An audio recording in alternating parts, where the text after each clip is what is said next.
याद तेरी ओ तन्हाइयाँ मेरे साथ रहती है परछाइयाँ तेरी ख्वाहिशें थी तुझको खो दिया मुझे प्यार करना ना आया तू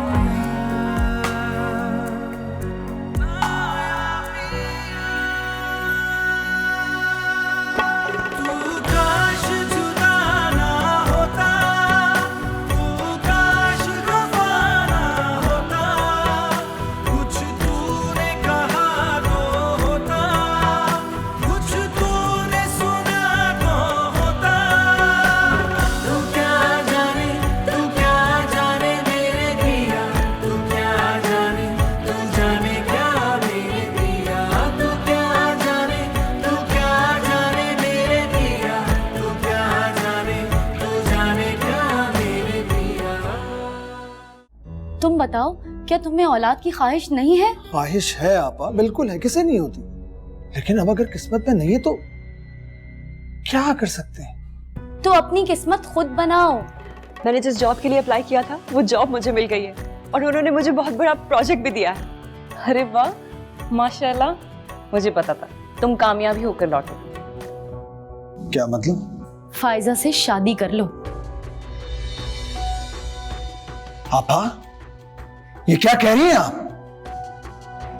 एक औरत अपना शौहर किसी दूसरी औरत के साथ नहीं बांट सकती, वो ये हरगिज बर्दाश्त नहीं कर सकती। लेकिन अगर औरत में कोई कमी हो तो उसे सब कुछ बर्दाश्त करना पड़ता है। मेरा मतलब तुम्हें हर्ट करना नहीं है, मैं तो सिर्फ तुम लोग के मसले का हल तलाश कर रही हूँ। तू काश जुदा ना होता तू काश खफा ना होता। हाँ, प्लीज गुस्सा मत करें, ठंडे दिमाग से मेरी बात को सोचें और समझें। मैं भी जज्बाती होकर ये फैसला नहीं ले रही हूँ, बहुत सोच समझ के मैंने फैसला किया है। इसी में हम सबकी भलाई है। क्या तुमने सोचा कि इस सारे मामले में सबसे ज्यादा नुकसान किसका होगा? तुम्हारा। इस सारे मामले में सबसे ज्यादा अजियत किसको पहुंचेगी? तुम्हें। आखिर तुम क्यों खुद को और मुझे अजियत देने पर तुली हुई हो? चलो शगुफ्ता आपको तो मैं समझा लूंगा, लेकिन तुम मेरी समझ से बाहर हो। भाई साहब बहुत खुददार है, वो ऐसे हमसे कभी मदद नहीं मांगेगी। अगर आपकी उससे शादी हो जाती है तो उसकी जिंदगी में सुकून आ जाएगा। सारा दिन काम करती रहती है, देर रात तक काम में लगी रहती है। और हेरा किसे बाप कहेगी? बाप का रिश्ता क्या होता है हेरा को तो भी मालूम भी नहीं, लेकिन बड़ी होने के बाद उसकी जिंदगी में ये महरूमी कोई पूरी नहीं कर सकेगा। सिर्फ आप ही हैं जो उसे बाप का प्यार दे सकते हैं। फायजा भी आपके अलावा किसी पर भरोसा नहीं करेगी। तुम्हारी बातें मेरी समझ से तो बाहर है। अपनी जिंदगी में आज पहली औरत देख रहा हूं जो अपने हाथों अपना घर किसी और के हवाले कर रही है। आप मेरी फिक्र छोड़ दें, खुदा के लिए मेरी बात मान जाए। अगर शगुफ्ता आपा फायजा के अलावा किसी और को मेरी सौतन बना के ले आई, मैं क्या करूं? बस, ऐसा कभी नहीं होगा, मैंने कह दिया। अब मजीद कुछ नहीं सुनूंगा।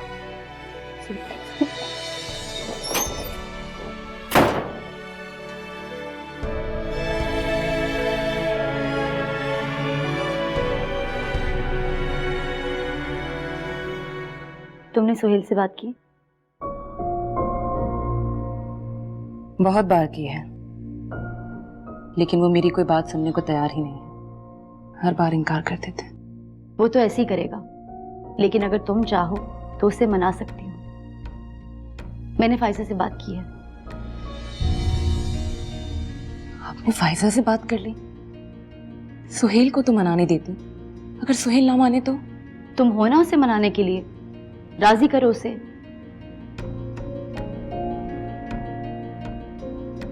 फायजा ने क्या कहा? फायजा ने भी मना कर दिया, कहती है आयशा मेरी बहन जैसी है। शायद वैसे वो मान भी जाए, लेकिन तुम्हारी मोहब्बत में इनकार कर दिया।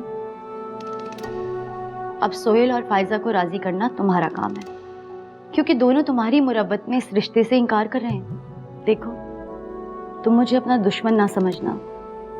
मैं तो तुम्हारे भले के लिए कर रही हूँ। बुढ़ापे में कोई तो सहारा होगा तुम लोगों का। ये तो अल्लाह ने तुम लोगों के लिए एक अच्छा सबब बना दिया। फायजा बहुत अच्छी लड़की है, तुम्हें उसके साथ कोई मसला नहीं होगा। तुम दोनों की बहुत अच्छी अंडरस्टैंडिंग भी है।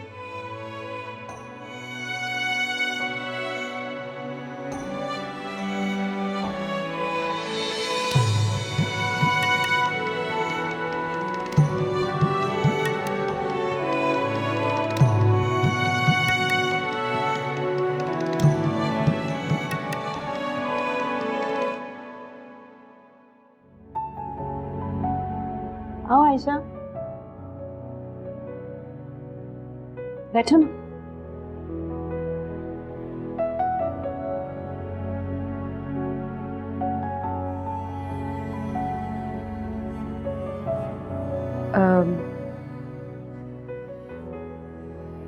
मुझे तुमसे एक जरूरी बात करनी है।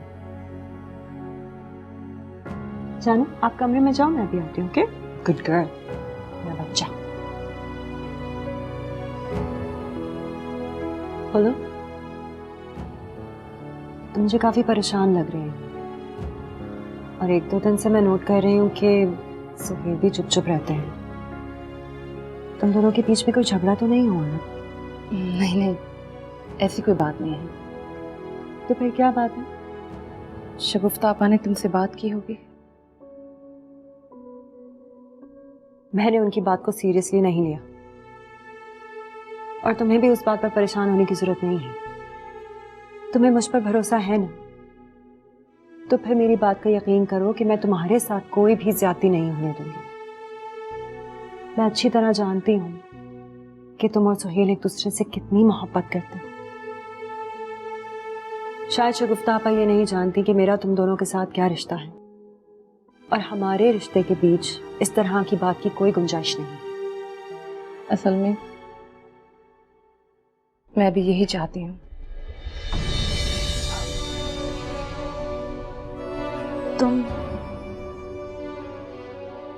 तुम शगुफ्ता आपा की बातों के प्रेशर में आकर ये कर रही हो? नहीं नहीं, मैं उनके प्रेशर में आके सब कुछ नहीं कह रही। हाँ, ये सच है कि मशवरा उन्होंने ही दिया था, लेकिन अब मैं भी यही चाहती हूँ फायजा। और देखो, ये तुम्हारा भी फायदा है। इतनी लंबी जिंदगी अकेले तो नहीं गुजारी जाती है। मेरी बात सुनो आयशा, जिंदगी कारोबार नहीं है जिसमें हर फैसला नफा और नुकसान देखकर किया जाए। मेरी जिंदगी के कुछ उसूल हैं और मैं उसूल नहीं तोड़ सकती। जिंदगी रिश्तों से गुजारी जाती है और उन रिश्तों का मान और भरम रखना पड़ता है। और मैं ये हरगिज़ नहीं चाहूंगी कि तुम मेरे लिए इतनी बड़ी कुर्बानी दो। और आयशा, सच पूछो तो मुझे किसी के सहारे की जरूरत नहीं है। फायजा, तुम समझ नहीं रही हो। देखो, इसमें हमारा भी भला हो जाएगा। हमारे पास औलाद नहीं है, हमें औलाद की बहुत जरूरत है। हम भी साहिब औलाद हो जाएंगे। तो तुम ये क्यों नहीं कहती कि तुम लोग सब अपना फायदा देख रहे हो? तुम इतनी सेल्फिश हो सकती हो, मैंने सोचा भी नहीं था। मैं तुम्हें अपनी बहन मानती हूँ, ये बात तुमने सोच कैसे ली? फायजा, तुम मुझे गलत समझ रही हो। ऐसी बात नहीं है। और मैं तो तुम्हें सिर्फ बहन मानती ही नहीं, बल्कि तुम वाकई मेरी बहन हो। प्लीज इस बात को यहीं खत्म कर दो। आइंदा मुझसे इस बात का जिक्र मत करना। चली जाओ यहाँ से। फायजा, एक बार मेरी बात। प्लीज आयशा, आइंदा मुझसे इस बारे में कोई बात मत करना, वरना मैं भूल जाऊंगी कि मेरा और तुम्हारा एक एहतराम का रिश्ता भी। प्लीज चली जाओ यहाँ से। फायजा, तुम बिला वजह गुस्सा हो रही हो। मेरा कहने का वो मतलब नहीं था। अगर मेरी बात को एक बार ठंडे दिमाग से सोचो। तुम जो भी कहना चाह रही हो मुझे बहुत अच्छी तरह समझ में आ गया। बेहतर यही होगा कि तुम इस वक्त यहाँ से चली जाओ, प्लीज। ठीक है, तुम इस वक्त गुस्से में हो, हम बाद में बात करते हैं।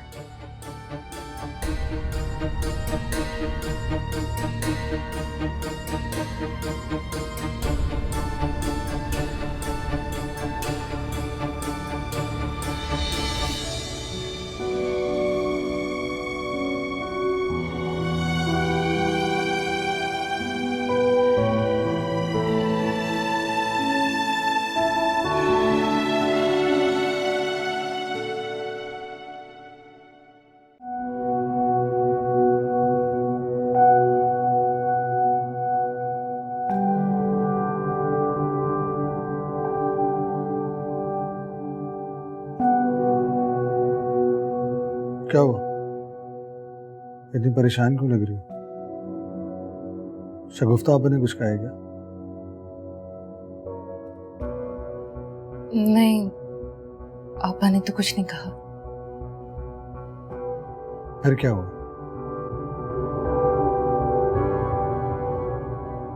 मैं ऊपर गई थी फायजा से बात करने। क्या बात करने गई थी?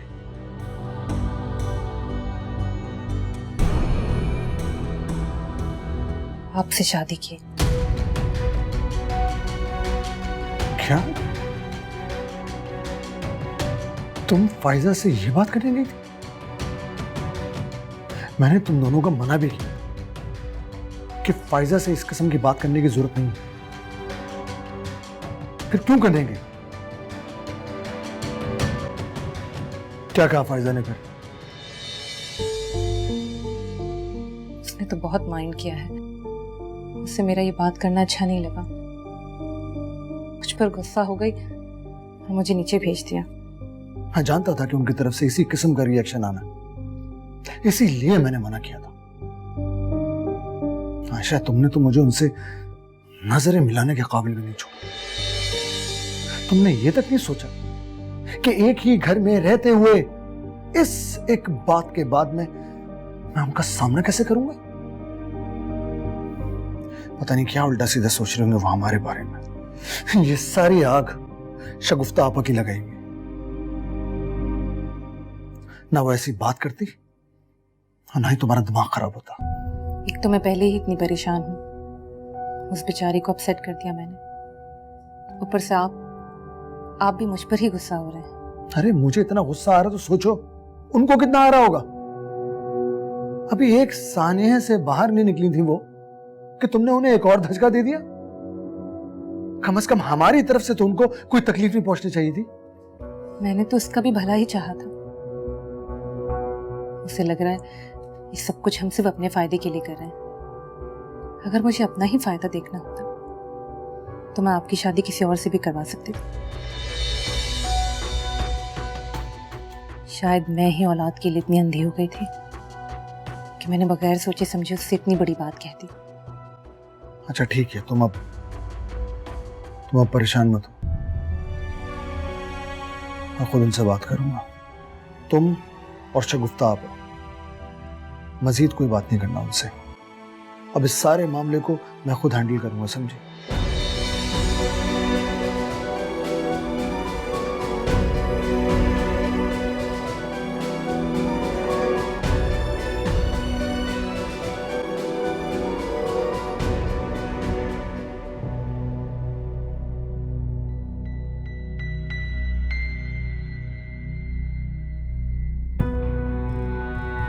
इतनी लंबी जिंदगी अकेले तो नहीं गुजारी जाती।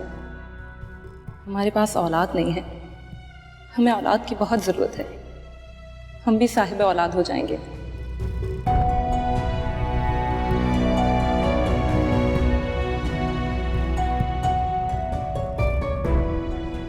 मना कर दिया था तो मुझे इससे बात नहीं करनी चाहिए। वक्ती गुस्सा है, तुम देखना अब तक ठीक भी हो गई होगी। और क्या पता शादी के लिए राजी भी हो जाए। मुझे तो उससे ऐसी कोई उम्मीद नहीं नजर आ रही। कल तो उसका गुस्सा देख के मैं बहुत डर गई थी। आयशा, हीरा नजर नहीं आ रही। फायजा ऑफिस गई? पता नहीं, शायद आज ऑफिस नहीं जाना होगा, इसीलिए अब तक नीचे नहीं आई। मुझे लगता है कि आज वो शायद नीचे ना आए। ऐसी भी कौन सी आफत आ गई? उसके भले की बात ही तो की है। हमने कौन सा उसके साथ जबरदस्ती की है जो यूं नाराज होके बैठ गई है? आप प्लीज, आप तो चुप ही रहिए। ये सब कुछ आप ही की वजह से। ना आप इस किस्म की बात करती, ना बात यहां तक पहुंचती। क्यों नहीं समझती आप? वो मेरे दोस्त की बेवा है। मैं उसके बारे में इस तरह सोच भी नहीं सकता और ना ही वो मेरे बारे में इस तरह सोच सकती है। अच्छी खासी पुरसुकून जिंदगी गुजर रही थी। आयशा, तुम जाओ, जाके पूछो वो नीचे क्यों नहीं आई। जी मैं देखती हूँ। आपके लिए नाश्ता लगाऊं? नहीं, मैं जरा फ्रेश होके आ जाऊं, फिर इसके बाद साथ ही करते हैं नाश्ता। हाँ, तुम जाओ। अजीब लड़की है, अपना भला ही नहीं समझती।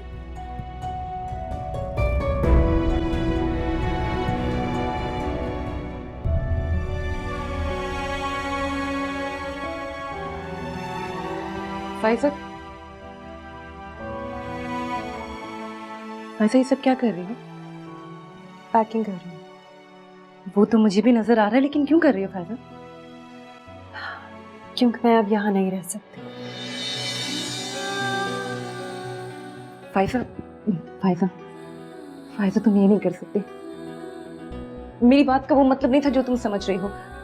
तुम भूल जाओ मैंने तुमसे ऐसी कोई बात की है। कसम से मैं आइंदा ऐसी कोई बात नहीं करूंगी। प्लीज प्लीज ये सारा सामान अनपैक कर दो। आयशा प्लीज, अब मैं यहाँ नहीं रुक सकती, मुझे जाने दो। ऐसे कैसे जाने दूं तुम्हें? तुम बहन हो मेरी, तुम यहाँ से ऐसे नहीं जा सकती। मैं फैसला कर चुकी हूँ। तुम मेरी वजह से जा रही हो ना, मैं तुमसे माफी मांगती हूँ। मैं आइंदा तुमसे इस किस्म की कोई बात नहीं करूंगी। मैं तो बस चाहती थी कि हम दोनों की जिंदगी में जो महरूमी है वो दूर हो जाए, तुम्हें शौहर मिल जाए और मुझे औलाद। मैंने तुम्हारे साथ कुछ गलत नहीं किया जो तुम मुझसे नाराज होकर जा रही। प्लीज फाइजा, प्लीज यहाँ से मत जाओ। आयशा मैं नाराज होकर नहीं जा रही, लेकिन इस बात के बाद मेरा इस घर में रहना नामुमकिन है। मैं तुम्हारी और सुहेल की बहुत ज्यादा इज्जत करती हूँ, लेकिन अब हम तीनों इस छत के नीचे नहीं रह सकते। प्लीज इस तरह मत बोलो फाइजा, प्लीज ये घर छोड़ के मत जाओ। मैं सुहेल से कहती हूँ वो तुम्हें समझाएंगे। तुम हमारे साथ ये सब कुछ नहीं कर सकती फाइजा।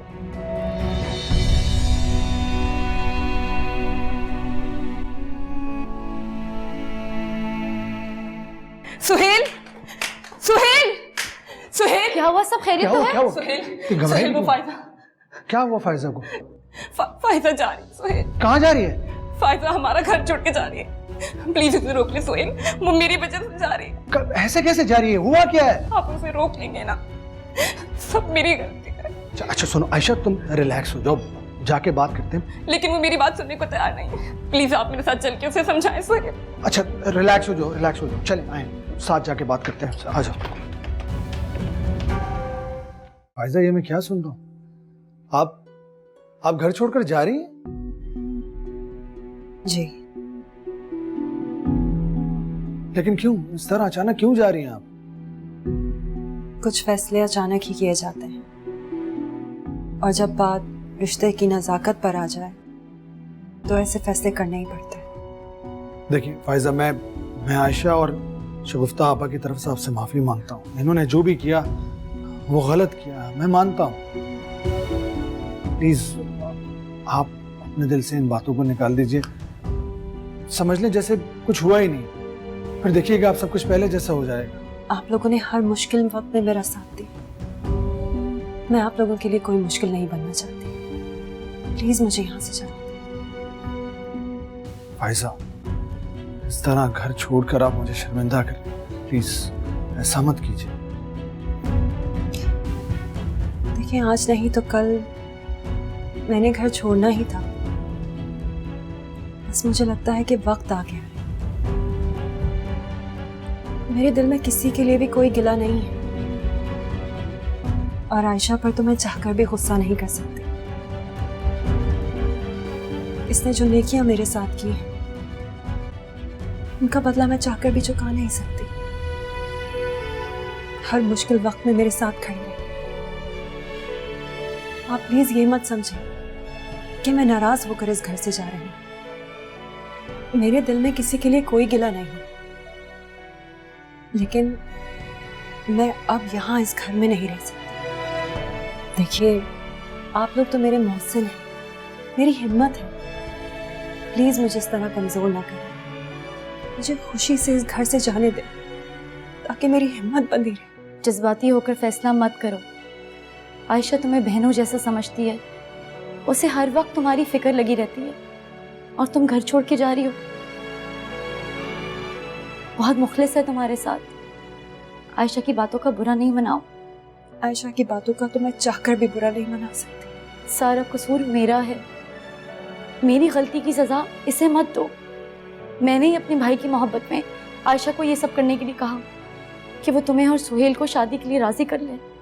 मैं अपने मरहूम दोस्त को क्या जवाब दूंगा? मैं आप लोगों से रिश्ता तोड़कर थोड़ी जा रही हूँ, सिर्फ घर छोड़ रही हूँ बस।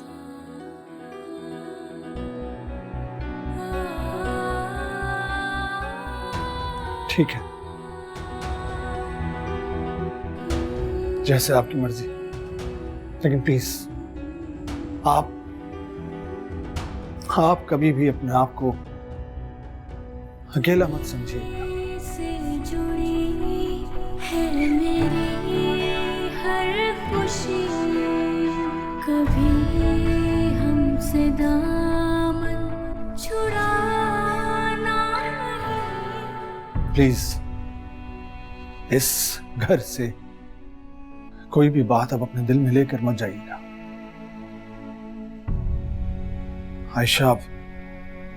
आयशा गुफ्ताबा की बातों में आके आपसे वो सब कुछ कह बैठी जो उसे कहना ही नहीं चाहिए था, वरना वो तो आपको हर्ट करने के बारे में कभी सोच भी नहीं सकती। बहुत बहुत इज्जत करती है आपकी, बहुत प्यार करती है आपसे। आपको ये बात कहने की भी जरूरत नहीं है, मैं अच्छी तरह जानती हूँ आयशा ने मेरे लिए जो कुछ किया है तो कोई सगी बहन भी नहीं करती।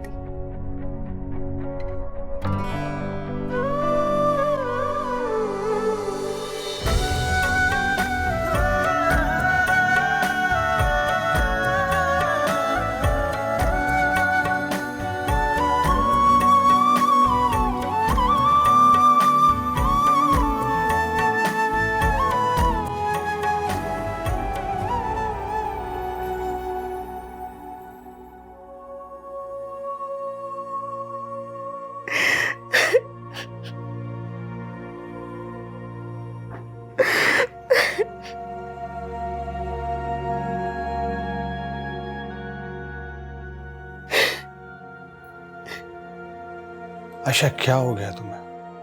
क्यों इतना रोए जा रही हो? मैंने क्या कर दिया?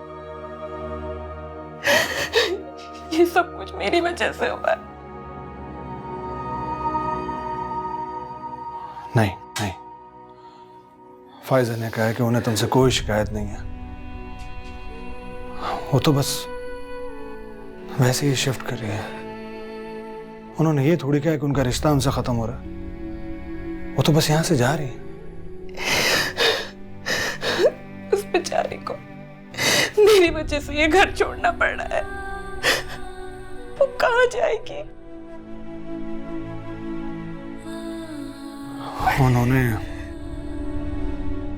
उन्होंने अपना कोई ना कोई इंतजाम करके ये फैसला किया होगा। प्लीज प्लीज तुम परेशान मत हो। तुम खुद ही बताओ ना, हम उन्हें जबरदस्ती तो नहीं रोक सकते। और हिरा, वो हिरा को भी अपने साथ ले जाएंगी।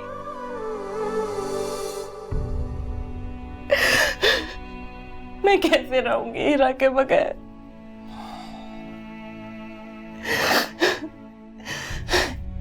ये घर फिर से सूना हो जाएगा।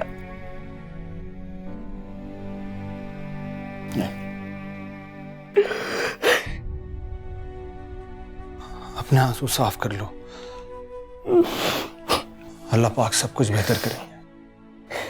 मत रो प्लीज मत रो। तू करम तो अता, सुन ले तू जरा, हो जाऊं तेरी राहों में मैं बना। मौला ओ मौला तू करम तू अता, मौला ओ मौला तू करम तू अता, सुन ले तू जरा।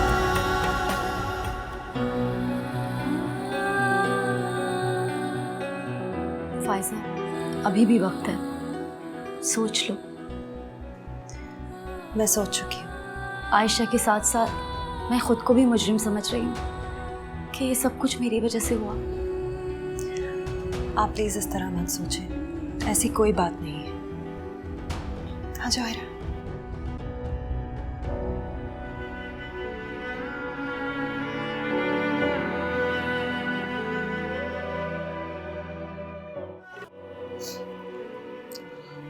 अच्छा बस बस करो, और कितना रोगी? अब जो हो गया वो हो गया। ऐसे समझो जैसे इसमें अल्लाह की कोई ना कोई मसलियत है।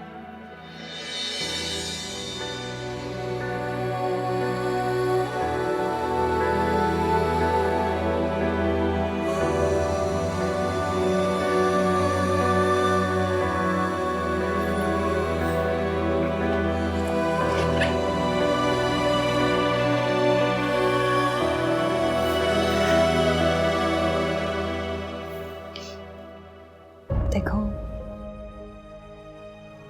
सिर्फ तुम ही मुझे अपनी बहन नहीं मानती,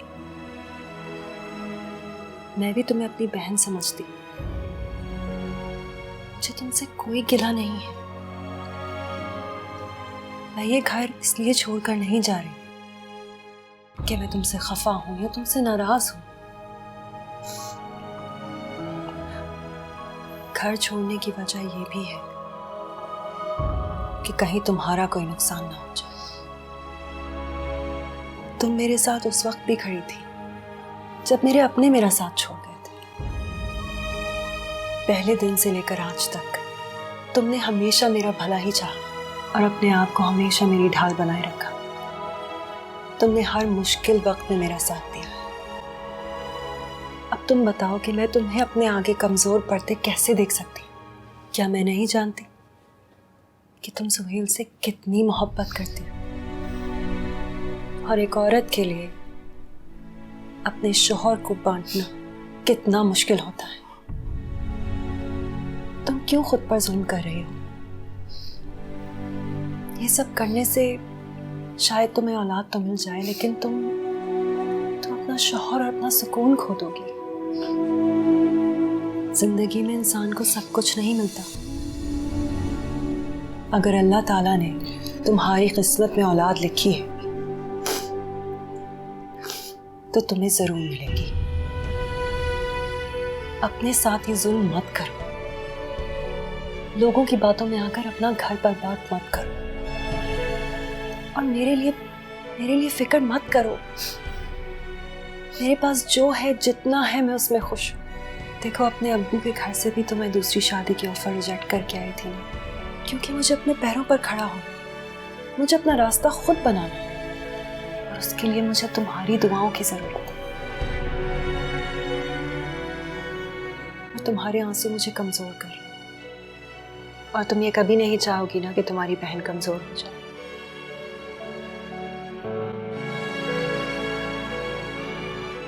ये भी तुम्हारी ही बेटी है। तुम जब चाहो इससे मिल सकती हो।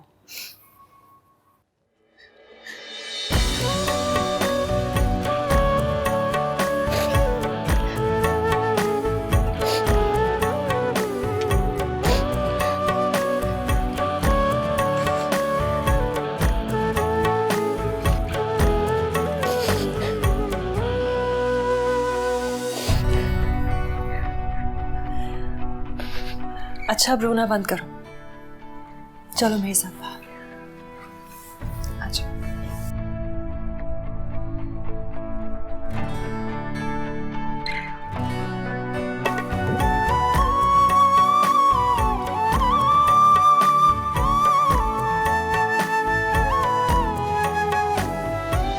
मौला ओ मौला तू करम तू अता सुन ले तू जरा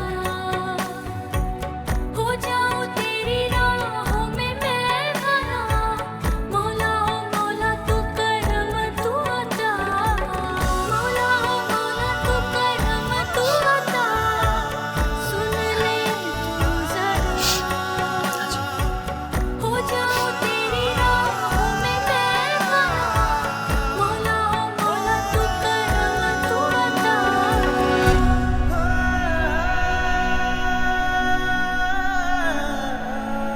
मेरी बहन का बहुत ख्याल रखिएगा। आप बहुत खुशकिस्मत हैं जो आपको इतना प्यार करने वाली बीवी मिली।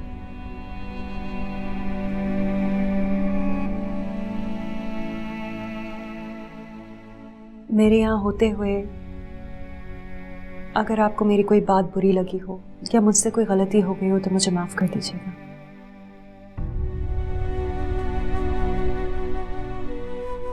चलती हूँ।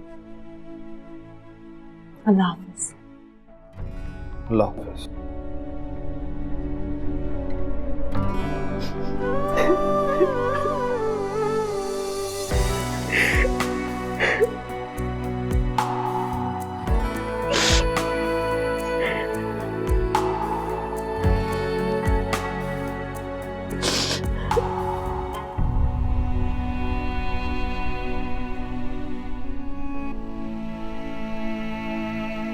अभी है रास्तों में जर्द पत्तों की फरावानी, अभी है दर्द में शिद्दत, है आंखों में भी वीरानी। मगर मौसम बदलते हैं, वफा के दीप जलते हैं। सुनो वीरान आंखों को नजारों की खबर दे दो, जरा इन जर्द पत्तों को बहारों की खबर दे दो। याद तेरी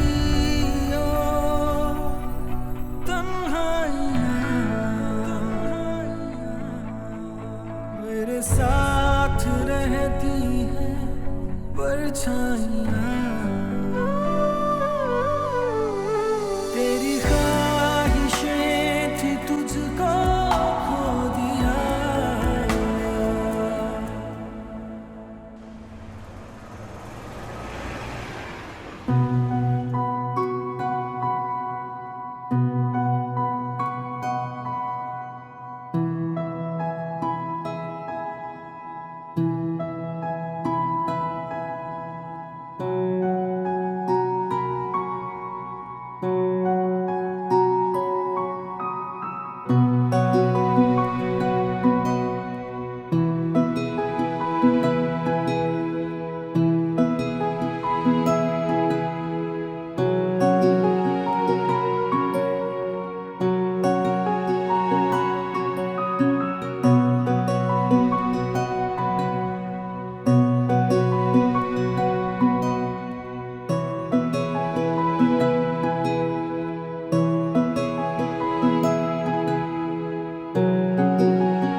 जी फुरकान, मेरे कैबिन में आइए प्लीज।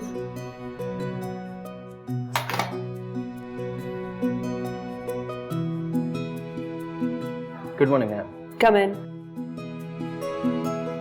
जी फुरकान, हमारा आज का स्केड्यूल क्या है? मैम 9:30 आपकी बोर्ड ऑफ डायरेक्टर्स के साथ मीटिंग है। 11 o'clock आपको एक बेसहारा ख्वातीन की एनजीओ के प्रोग्राम में एज अ चीफ गेस्ट शिरकत करनी है। 1 बजे आपका लंच प्लान किया है मैम। उसके बाद आपकी बिजनेस और मीटिंग सारी शेड्यूल है accordingly to the plan ma'am. ठीक है। मैंने कुछ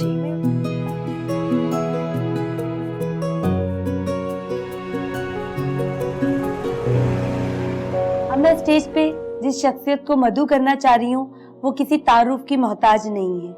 हम सब उन्हें एक कामयाब बिजनेस वुमेन की हैसियत से जानते हैं, जिन्होंने न सिर्फ आईटी के शोबे में अपनी सलाहियतों से इनकलाब बर्पा कर दिया, बल्कि इसके साथ साथ बेसहारा औरतों के लिए भी हमेशा मशाल राह साबित हुई। इनके मोटिवेशनल लेक्चर्स की वजह से बहुत सी खवातीन कामयाब हुई हैं। ये हमारी खुशकिस्मती है कि वो नामवर शख्सियत आज हमारे साथ मौजूद हैं। मैं इनका शुक्रिया अदा करती हूँ कि इन्होंने अपने कीमती वक्त में से हमारे लिए कुछ वक्त निकाला। अब आपकी भरपूर तालियों में मैं दावत देती हूँ हमारी आज की chief guest miss Faiza Asim को, और वो स्टेज पे तशरीफ लाएं और अपने कीमती अल्फाज से हमें मुस्तफीद फरमाएं।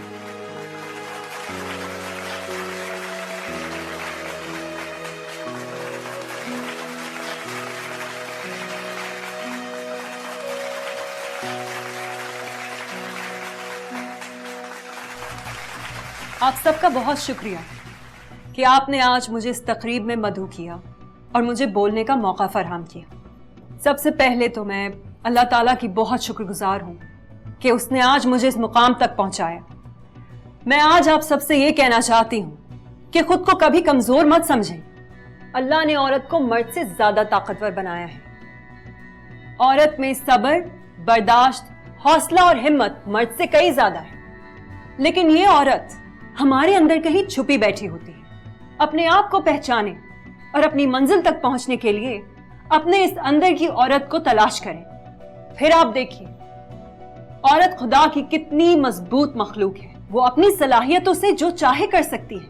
अपनी सबसे बड़ी ताकत आप खुद हैं। आप मेहनत और लगन के साथ अपनी मंजिल की तरफ बढ़ती रहें। इंशाअल्लाह कामयाबी एक दिन आपके कदम चूमेगी। अपनी किस्मत की डोर दूसरों के हाथों में मत दें, बल्कि अपनी किस्मत खुद बनाएं। मैं आज जिस मुकाम पर हूँ ये सब मुझे विरासत में नहीं मिला है। मैंने सिफर से अपने कारोबार का आगाज किया था। ना सर पे छत अपनी थी, ना पांव तले जमीन। सिर्फ अल्लाह पर यकीन था और उसके बाद खुद पर। ये सब कुछ मुझे थाली में रखकर पेश नहीं किया गया। इसके लिए मैंने मेहनत की, दिन रात एक किया, और अब आप खुद देख सकती हैं कि मैं किस मुकाम पर हूं। मेरा आप सबसे ये कहना है कि आगे बढ़ने के लिए सहारों को ढूंढना छोड़ दें, अपना सहारा खुद बने, अपने रास्ते में आने वाली सारी रुकावटों को खुद गिराएं। पहला कदम आपके लिए मुश्किल जरूर होगा, लेकिन जैसे जैसे आप कदम बढ़ाती जाएंगी वैसे ही आपका सफर आसान होता जाएगा, हत्ता कि आप अपनी मंजिल तक पहुंच जाएंगी। मुझे आज आपसे यही कहना था। आप सबका बहुत शुक्रिया।